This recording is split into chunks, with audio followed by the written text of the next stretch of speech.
అంజలి,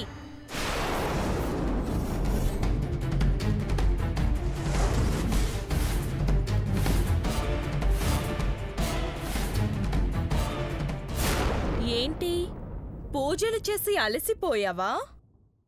పక్కనే ఉన్న పలకరించకుండా వెళ్తున్నావు. నువ్వు మనిషివైతే మానవత్వం ఉండి ఉంటే నువ్వు చూడకపోయినా దగ్గరకొచ్చి మరీ పలకరించేదాన్ని. రోడ్డున పోయే దయ్యాన్ని ఎవరూ పట్టించుకోరు. ఓ, అంటే నేను ఇంటికి రాను అనుకున్నావా? లేక నా దారి నేను చూసుకుంటాను అనుకున్నావా?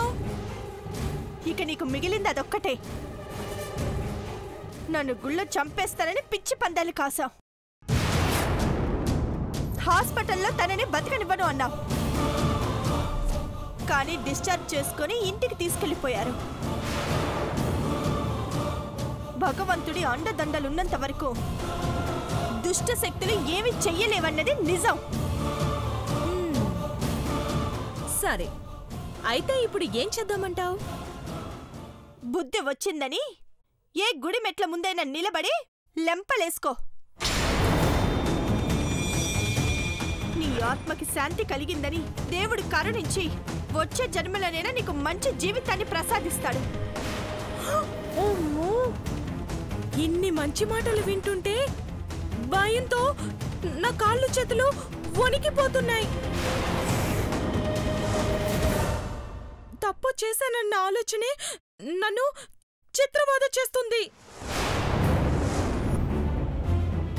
పశ్చాత్తాపంతో నేను దహించుకుపోతానేమో.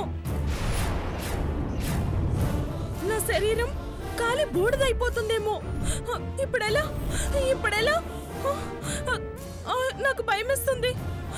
నాకు భయమేస్తుంది.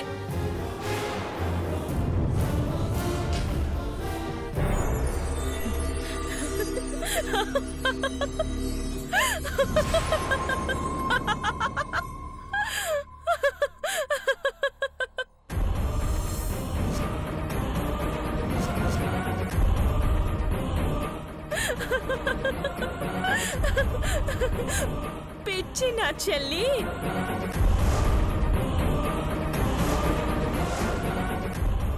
నీ అమాయకత్వాన్ని చూస్తే నాకెప్పుడు ముద్దుగానే ఉంటుంది. గుప్పెడంత పసుపు, చిటికెడంత కుంకుమ మొహానికి రాసుకుంటే దయ్యం పారిపోతుందని ఎవరే చెప్పింది? కోరిక తీరని ప్రేతాత్మలు అంత త్వరగా వెళ్ళిపోవని మీ స్వామీజీ చెప్పలేదా?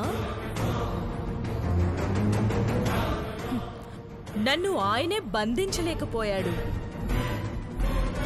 నువ్వు ఆపగలిగావని తెగ ఫీలైపోతున్నావా?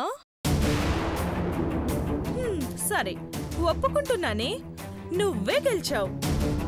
ఓడిపోయిన వాళ్ళు చెప్తే వేదాంతంలా ఉంటుంది, గెలిచిన వాళ్ళు చెప్తే నిజంలా ఉంటుంది.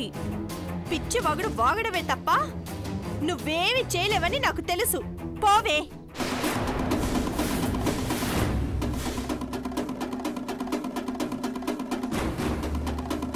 ఆగు.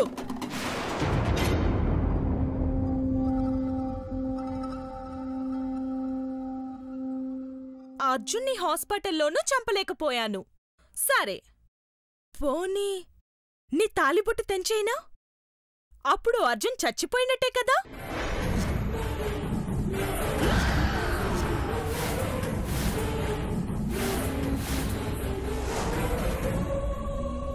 నా తాళిబొట్టు తెగదే. దీన్ని నువ్వు తెంచలేవు. అదే చూద్దాం అంజలి. అర్జున్ ఎలాగో చంపలేకపోతున్నాను కదా, గట్టిగా ఉన్న నీ తాళి తెగిద్దో లేదో ట్రై చేసి చూద్దాం.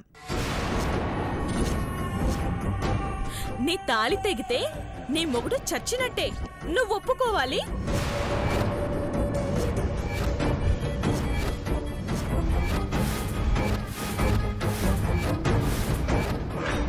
ఇప్పుడు జరగబోయేది ఇది. నీ తాళి తెంచి నన్ను ఎలా అడ్డుకుంటావు? నీ తాళి తెగిపోకుండా ఎలా కాపాడుకుంటావు? చూద్దాం.